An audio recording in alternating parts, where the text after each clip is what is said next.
pandanglah mereka dengan kasih sayang. Maka husnudzon kita kepada mereka, husnudzon. Anda hendaknya hanya berkumpul dengan orang-orang baik. Dan di saat Anda berkumpul dengan orang yang tidak baik, harus ada tujuannya, yaitu mengajak mereka di dalam kebaikan. Kalau nggak ada tujuannya, jangan, sebab Anda akan ke bawah. Bismillahirrahmanirrahim. Assalamualaikum warahmatullahi wabarakatuh. Alhamdulillah wassalatu wassalamu ala rasulillah Habibina Sayyidina Muhammad bin Abdullah wa ala alihi wa ashabihi wa mawalah, amma ba'd. Perindu ridha Allah, pecinta baginda Nabi Muhammad yang sangat kami cintai, semoga Allah memberikan kepada kita ilmu yang bermanfaat, membersihkan hati kita dari bermacam-macam penyakit hati, dan semoga Allah menjadikan kita adalah hamba yang saling mencintai karena Allah. Dan semoga Allah mempertemukan kita kelak di surga bersama baginda Nabi Muhammad SAW. Pada pertemuan yang lalu kami sampaikan tentang pentingnya memilih kawan. Jangan berkawan kepada siapapun kecuali orang itu menjadikan kita semakin baik. Jangan berkawan dengan siapapun kecuali kawan tersebut menjadikan kita semakin takut melakukan kemungkaran dan melakukan dosa. Jangan berkawan dengan seseorang kecuali menjadikan kita semakin dekat, semakin ingat akhirat. Dan jangan berkawan kepada siapapun yang menjerumuskan kita. Nah, rambu-rambu ini harus ada. Dan kita harus pegang ini prinsip. Kita tidak akan duduk dengan siapapun kecuali orang itu bermanfaat untuk kebaikan saya di akhirat, bukan di dunia. Sebab kalau kebaikan di dunia, orang sering terperosok. Duduk dengan orang, bekerja di sebuah tempat hanya untuk mencari dunia, tidak peduli akhlaknya rusak. Dan alangkah banyaknya hamba yang tertipu semacam ini. Dia rela menjual kemuliaannya, menjual agamanya, menjual Allah demi mendapatkan rupiah. Bekerja di tempat yang jauh dari Allah. Sesaat keharaman dilakukan dengan matanya, dengan lesannya, dengan telinganya. Akan tapi orang sadar akan memilih yang terbaik untuknya. Baik. Ini pertemuan yang lalu bahwasanya memilih kawan hidup, rumah tangga, suami istri yang benar, kemudian tetangga, tempat kerja dan sebagainya. Kemudian apakah boleh kita bergaul dengan orang yang tidak baik? Kalau semuanya berkumpul dengan orang yang baik, lalu yang tidak baik kumpul dengan siapa? Mungkin ini sebuah pertanyaan. Kan kita seru bahwasanya jangan berkumpul kecuali dengan orang yang baik. Lalu di sana ada orang yang tidak baik, bagaimana orang yang tidak baik kumpul dengan siapa? Aku ingin mengajak dia kepada kebaikan. Nah, ini judulnya mengajak. Kalau makna mengajak ini harus kita punya keyakinan bahwasanya ada yang akan kita serukan. Akan kita ajak kemana? Anggap saja ajak kepada kemuliaan. Maka kita harus punya targetnya apa, caranya bagaimana, siapa yang akan kita datangi. Mungkin ini ada perkumpulan anak-anak. Jadi jangan hanya bergaul kita senang-senang di situ saja. Bukan. Mungkin tidak ada anak-anak muda yang calon ahli surga. Hanya sekarang diuji oleh Allah dengan main dadu, kemudian ada mabuk di sebuah perempatan jalan, di sebuah gardu misalnya. Hati Anda hati yang mulia. Sudah baik Anda dengan Allah. Tapi Anda merindukan mereka juga baik. Subhanallah. Lalu apa? Anda akan bergaul dengan mereka. Nah ini bergaul ini dalam irama dakwah, bukan Anda setiap hari nemeni mereka bermain. Bukan. Anda berkumpul dengan mereka sesaat mengucapkan assalamualaikum, sesaat mengirim makanan, kemudian sesaat duduk. Dan harus ada tujuannya, bukan Anda menikmati main dadu dengan mereka atau apa, tidak. Akan tapi Anda sapa, ingin sambung hati. Jangan Anda sombong, aku duduk dengan mereka nggak apa-apa. Yang namanya sifat ini akan nular secara halus.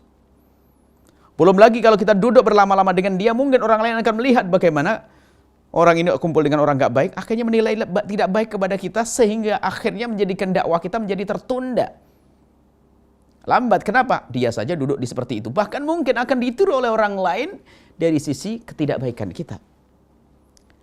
Oke, berdakwah kewajiban kalau Anda punya kemampuan. Dan berdakwah kan bukan tugasnya orang alim.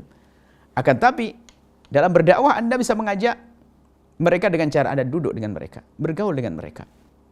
Dengan bergaulnya pun, tadi harus ada tujuannya. Akan dikatakan. Jadi begini, aku akan duduk dengan mereka dengan target tentunya. Bukan aku menikmati bermain dengan mereka, tapi aku ingin membawa mereka. Ini harus ada kesadaran. Yang bermasalah adalah aku ingin bermainlah senang-senang dengan mereka. Jadi sudah tertutup dengan rasa senang. Memang dia hobi bermain dengan mereka. Ini bermasalah. Nah, kalau tujuannya jelas, Anda akan selamat. Berarti Anda sampai di situ hanya kadar hajat.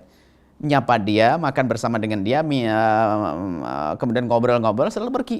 Sampai kita membawa kepada kemuliaan. Nah ini kalau dalam irama dakwah berkumpul dengan orang yang tidak baik diperkenankan, tentunya catatannya kita sendiri pertama kuat, bukan terpengaruh, karena kita akan membawa, bukan kita terbawa. Kuat kita, dan yakin kita kuat, dan yakin kita tidak akan terpengaruh. Yang kedua, jelas kita akan bawa kemana. Kita hantarkan kemana anak-anak muda ini. Mungkin akan kita rayu menghadiri sebuah majelis, kita rayu agar dia menjadi, ini harus kita arahkan, arah kita jelas. Bukan hanya sekedar sampai itu ngobrol saja, enggak, harus ada tujuan. Harus ada tujuan. Nah ini, tujuan ini penting sekali, enggak boleh lupa di dalam kita duduk dengan mereka. Tentunya ini yang lebih penting dari semuanya. Pandanglah mereka dengan kasih sayang.